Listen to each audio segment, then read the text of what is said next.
Hello students. Last जो lab हुई थी हमारी, लास्ट लैब में हम दो प्रैक्टिकल कर चुके हैं ऑलरेडी। फर्स्ट था जिसमें velocity distribution in open channel, and second था to determine the discharge through a weir and notch. ठीक है, तो वियर के थ्रू हमने क्या निकाला था, वहाँ पे डिस्चार्ज निकाला था। नाउ आपके पास में जो थर्ड जो आपका प्रैक्टिकल है, जो एक्सपेरिमेंट है, वो है हाइड्रोलिक जंप। ठीक है, तो हाइड्रोलिक जंप में अब इसमें केवल स्टडी करनी है, हमें कोई लेबोरेटरी में नहीं जाना इसके लिए। केवल जो हाइड्रोलिक जंप है आपका, उसकी आपको स्टडी करनी है। ठीक है, तो यहाँ पे मैं आपको समझा देता हूँ। देखिए, ये जो आपका ये चैनल आपको दिख रहा होगा, ये चैनल का बेड है, ये वाला ये चैनल बेड है।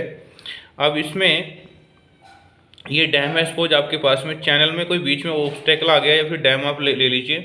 ठीक है, और जो इस चैनल में जो फ्लो हो रहा है वो नॉन यूनिफॉर्म फ्लो है। तो नॉन यूनिफॉर्म फ्लो के भी आगे डिवाइड हुआ है आपके पास में। जैसे फर्स्ट है यहाँ पे ग्रेजुअली वेरिड फ्लो, एंड यहाँ पे आपके पास में रैपिडली वेरिड फ्लो। ठीक है, तो ग्रेजुअली वेरिड फ्लो जैसे आपको दिख रहा है यहाँ पे, अगर मैं बात करूँ ग्रेजुअली वेरिड फ्लो क्या होता है, सपोज दैट जो आपका वाटर है, जो वाटर का लेवल है, ये ग्रेजुअली क्या कर रहा है, वेरी कर रहा है। देखिए इस तरीके से अगर मैं बात करूँ यहाँ पे हाइट की, डेप्थ ऑफ वाटर, ये H1 है, ये H2 है, ये H3 है। ठीक है, तो these are the depth of water, और वेरी कर रही हैं विद रिस्पेक्ट टू डिस्टेंस के रिस्पेक्ट में। ठीक है, तो फ्री सरफेस ऑफ वाटर है यहाँ पे, जो ये आपको दिखाई दे रहा है। तो लेट्स सपोज इसकी जो डिस्टेंस है यहाँ से, जो आपके जो डैम है इसकी डिस्टेंस है वो सपोज दैट x है, और यहाँ से अगर मैं इससे आगे चलूँ, जो वाटर है आपका, वाटर यहाँ से ऐसे फॉल हो रहा है, और फॉल होने के बाद देखिए एकदम से क्या हो रहा है, राइज हो रहा है। ठीक है, तो इस रीजन में जो आपका ये रीजन है, इसमें हाइड्रोलिक जंप है कहीं पे, वो मेरे को देखना है कि हाइड्रोलिक जंप कैसे बन रहा है। First of all hydraulic jump बनने की आपके पास में कंडीशन है। कंडीशन क्या है, जो आपके पास में जो डेप्थ होती है हाइड्रोलिक जंप की, जो डेप्थ होती है D1, वो ऑलवेज क्रिटिकल डेप्थ से क्या होती है, कम होती है।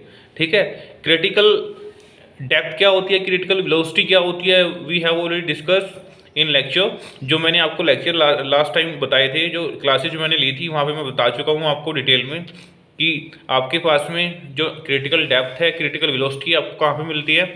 तो जो क्रिटिकल वेलोसिटी और क्रिटिकल जो डेप्थ की मैं बात करूँ, अगर जहाँ पे आपके पास में स्पेसिफिक एनर्जी मिनिमम होती है, वहाँ पे आपको क्या मिलती है, क्रिटिकल डेप्थ मिलती है। ठीक है, तो इसके लिए कंडीशन है आपके पास में क्रिटिकल डेप्थ के लिए कि आपकी जो स्पेसिफिक एनर्जी होगी वो मिनिमम होगी। ठीक है, तो देखिए प्रैक्टिकल भी वैसे भी हम देखते रहते हैं, हमारे आसपास जो कैनाल होती हैं उसमें हमने देखा होगा हाइड्रोलिक जंप का जो ये केस बनता है, ये दिखाई देता है आपको सामने से ही।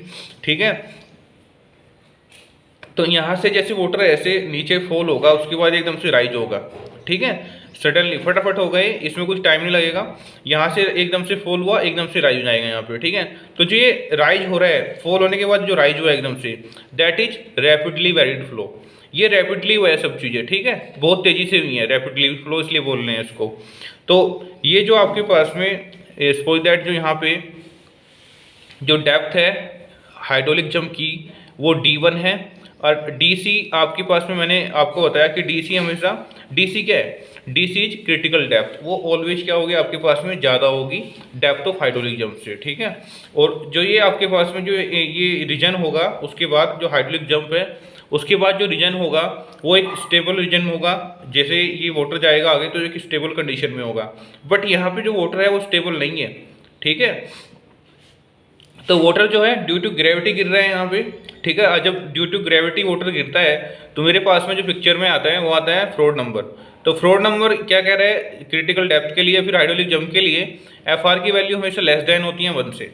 ठीक है, तो लेस देन 1 होगी आपके पास में।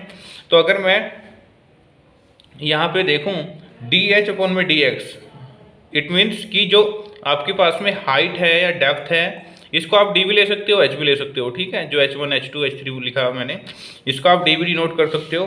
तो जो डी एच अपन में डी एक्स है, यानी कि जो आपके पास में डेप्थ है विद रिस्पेक्ट टू एक्स यानी कि डिस्टेंस की, वो एग्जिस्ट करेगी। मतलब उसकी वैल्यू होगी आपके पास में कोई ना कोई 4 5 6 जो भी वैल्यू होगी वो वैल्यू यहाँ पे मिलेगी आपको, ठीक है। तो सडनली ये जो आपके पास में वाटर गिरता है और यहाँ से राइज होता है, इसको हम हाइड्रोलिक जंप बोलते हैं। और यहाँ पे लॉस ऑफ एनर्जी भी होता है, बताऊंगा आगे कि लॉस ऑफ एनर्जी कैसे निकालते हैं, ठीक है। तो एनर्जी का लॉस भी होता है यहाँ पे। तो यहाँ पे लिखा है कंडीशन फॉर हाइड्रोलिक जंप के लिए क्या कंडीशन है, if D1 is less than DC, तो फिर आपके पास में FR1 मतलब 1 का मतलब है आपके पास में FR1 का मतलब कि जो आपके पास में D1 डेप्थ है उस पर जो FR है वो आपके पास में कितना होगा, वो ग्रेटर देन 1 से होगा, ठीक है। तो अगर मैं डेप्थ ऑफ हाइड्रोलिक जंप निकालूँ यहाँ पे, तो D2 माइनस का D1 आएगी।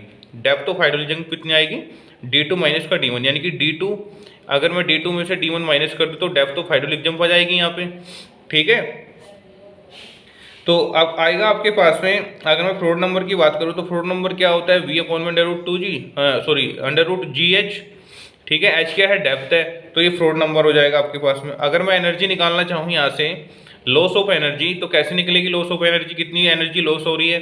तो सबसे पहले मैं देखूंगा ये चैनल है, ये D1 डेप्थ है यहाँ पे, ये D2 है, ठीक है। तो स्पेसिफिक एनर्जी क्या होती है किसी चैनल में, H + V²/2G, ठीक है। तो अगर मैं हेड लॉस निकालूँ या लॉस ऑफ एनर्जी निकालूँ, तो E1 माइनस का E2, यानी कि फर्स्ट वाले जो सेक्शन है उस पर एनर्जी माइनस का 2 जो दूसरा सेक्शन है, दोनों एनर्जी को माइनस कर देंगे, तो यहाँ से आप लॉस ऑफ एनर्जी निकाल सकते हो। तो this is the all about कि हाइड्रोलिक जंप है क्या, हाइड्रोलिक जंप कैसे डिटरमाइन करते हैं, ठीक है। तो सेक्शन लेते हैं दोनों, यहीं पे स्टडी करते हैं, इससे आप हाइड्रोलिक जंप निकालोगे, ठीक है।